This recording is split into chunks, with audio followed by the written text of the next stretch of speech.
S'entendre, il faut bien s'écouter. Rendez-vous sur M, la petite radio du Grand Maghreb.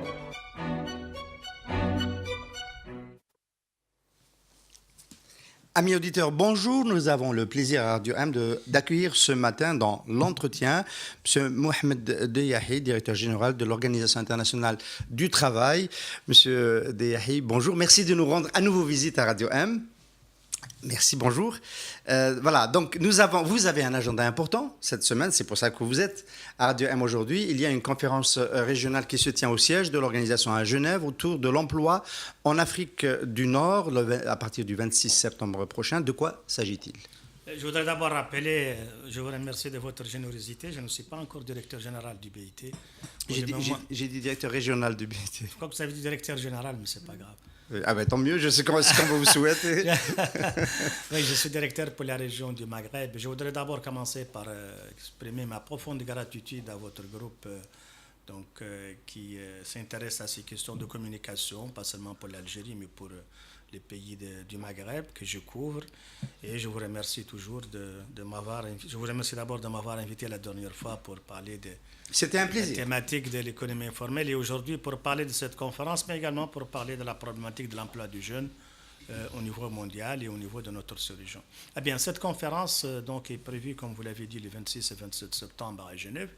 Elle a deux objectifs, centraux. Le premier, c'est de faire le bilan de ce qui a été fait au cours des 3 ou 4 dernières années dans les 7 pays de l'Afrique du Nord, c'est-à-dire les 5 pays du Maghreb plus le Soudan et l'Égypte.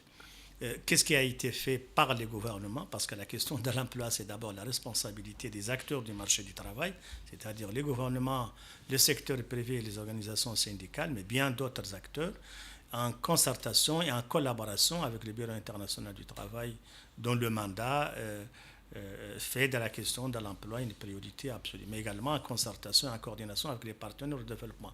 Donc, très rapidement, premier objectif, bilan. Deuxième objectif, perspective et surtout la validation d'une roadmap qui permet de dire qu'est-ce qu'il faut faire au cours des prochaines années, comment le faire, avec qui il faut le faire et avec quoi il faut le faire. Monsieur Deyahi, une conférence régionale dédiée à l'emploi en Afrique du Nord, c'est quelque chose d'ordinaire aussi au sein de votre organisation ? Il y a beaucoup de réflexions au niveau sous-régional sur la problématique de l'emploi qui ont été faites par d'autres institutions. Nous l'avons fait, mais une réunion qui regroupe tous les pays de l'Afrique du Nord pour faire le bilan et les perspectives, surtout à Genève, c'est une place, c'est un marché important en termes de réflexion et de production intellectuelle. C'est la problématique de l'emploi. C'est la première fois que ce format est structuré ainsi. Non, mais je veux dire, vous m'avez bien compris, est-ce qu'il n'y a pas une alerte particulière liée à la situation de l'emploi des jeunes dans la région qui justifie cette conférence? Votre question laisse penser qu'il y a derrière cela une préoccupation.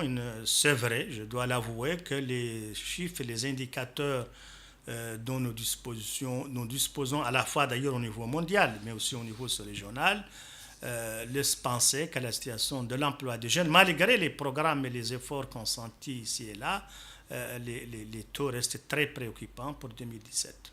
Très préoccupant, on n'arrive pas à inverser la tendance, elle s'est peut-être même dégradée. Elle s'est dégradée. Je prends l'exemple, au niveau global, il est certain que 2016-2017, la croissance mondiale a été relativement faible. On parle d'une croissance de 3,2% au niveau global, la croissance consolidée. Globalement, il y a moins d'investissements, il y a moins d'embauches et automatiquement, les indicateurs du chômage sont en berne. Alors, si je prends l'exemple aujourd'hui au niveau global, nous avons 71 millions de jeunes au chômage. 71 millions, une augmentation d'1 demi-million entre 2016 et 2017. Les tendances en Afrique de l'Or n'échappent pas à cette préoccupation. Nous avons, au niveau, par exemple, si je prends le cas de l'Algérie aujourd'hui, le taux de chômage des jeunes tel qu'il a été publié récemment par les institutions officielles est de l'ordre de 29, quelque chose %. Alors qu'il était l'année dernière aux environs de 24%. Donc il y a une évolution en 2017 qui est relativement préoccupante, même si on constate qu'il y a une décrue, qu'il y a une amélioration au niveau du taux du chômage global. Et par contre, celui des jeunes a connu une progression tout à fait préoccupante. Ce n'est pas seulement l'Algérie. En Tunisie, le taux de chômage des jeunes il est de l'ordre aujourd'hui de 33%.